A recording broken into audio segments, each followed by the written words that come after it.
the biggest challenge for older grapplers starting jiu-jitsu.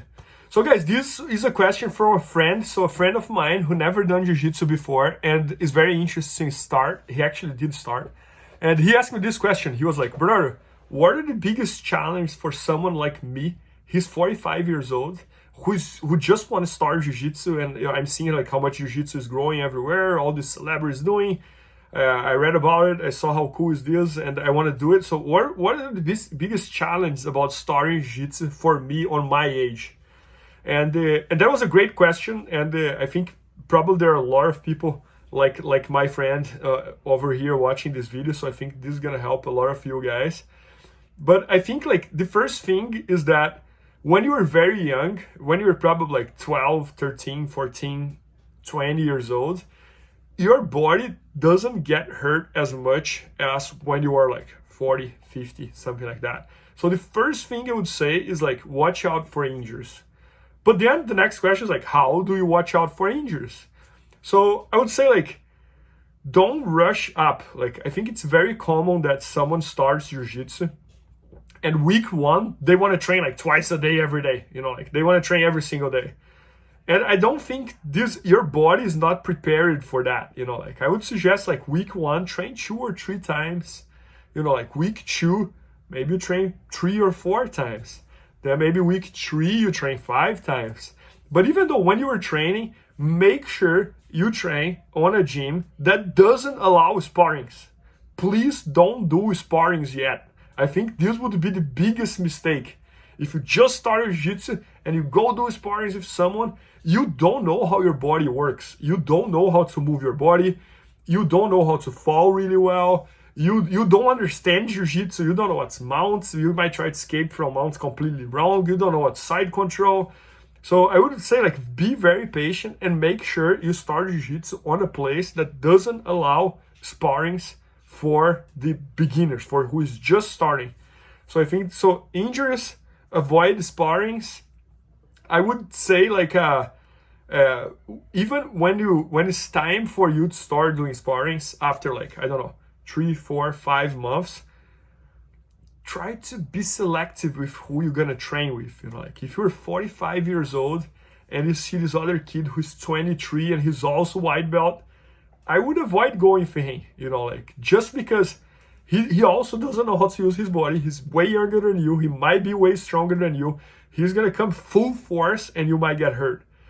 So I would highly advise like white belts to try to train with higher white belts to try to train with higher belts, and especially in the beginning. Because if you go train for purple belt, for example, I think it's way safer than training for white belt. Like white belt against white belt is going to be like crash.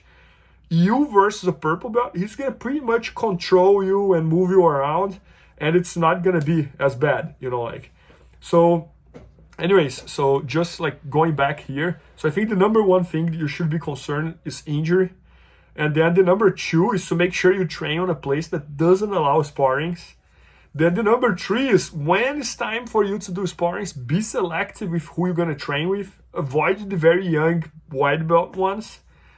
And then what else I would say here? So injuries. Oh, the next thing here that's a very big deal is like be aware of, try to create some consistency on how many times you can train per week, and try to be consistent with that. And I think this applies for life. Like even in this YouTube channel, for example, I put in my mind that every 3 days at least I have to launch one video. So I have to work out myself to figure out how to launch one video every 3 days. So I created this consistency and I try to stick with it. Oh, Bernardo, but there was 1 week in 2022 that you didn't post. Yeah, that's correct. But overall, 95% of the times, I'm consistent. And that's what I did when I was competing in Jiu-Jitsu. Like, I put in my mind that I would train between 10 to 15 classes per week. So I used to train Monday to Friday. I would train twice a day. With some days, I would do physical conditioning, wrestling, blah, blah, blah. So overall, I would train between 10 to 15 training sessions per week. And it could vary between Jiu-Jitsu, physical conditioning, wrestling, or judo, or whatever. But I was consistent with that. Because I think like if you don't have this consistency, it's very easy to get unmotivated. And if you don't have this consistency, you're not gonna get good on a pace that you would like.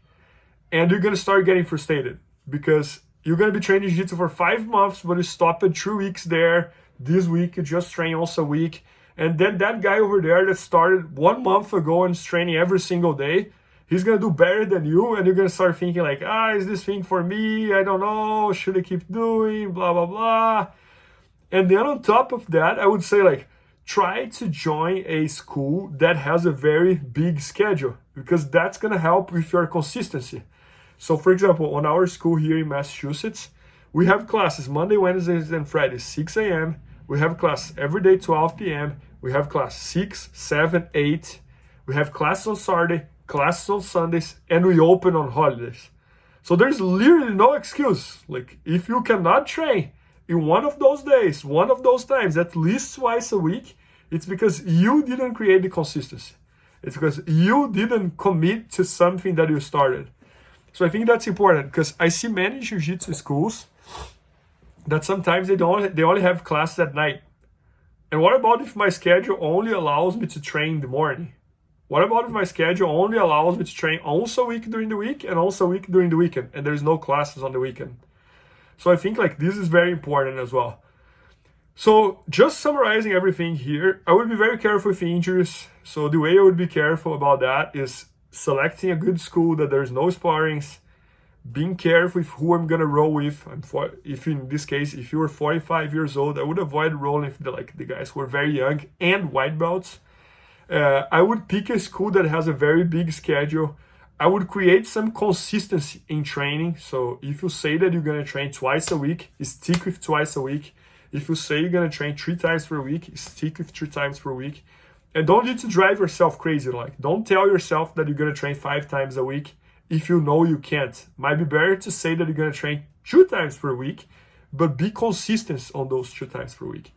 And then one more last tip here. I think like nowadays there's so many opportunities to study jiu-jitsu when you're not on the mat. So for example, if you're the guy who can only train twice a week, taking one day and studying some jiu-jitsu, I think it's gonna be very helpful. So I would try to do that as well. So overall, guys, I think those are my tips. This was such a great question. It came from a friend, and I was like, I gotta bring this to my channel.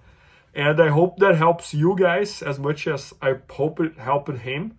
And guys, if you are like beginners in jiu-jitsu, or if you're looking to improve your fundamentals in jiu-jitsu, I have one instructional course that's my best-selling instructional course called The Foundations of Brazilian Jiu-Jitsu, and it's at bjjfanatics.com. So make sure to check that out, and I hope you guys enjoyed. Please help me out to grow my YouTube channel. Just click subscribe. And to watch more videos, just click under see more videos. I hope you enjoyed. BJJFanatics.com. Use the promo code YouTubeFaria to get 10% off any instructional video. Improve your jiu-jitsu faster.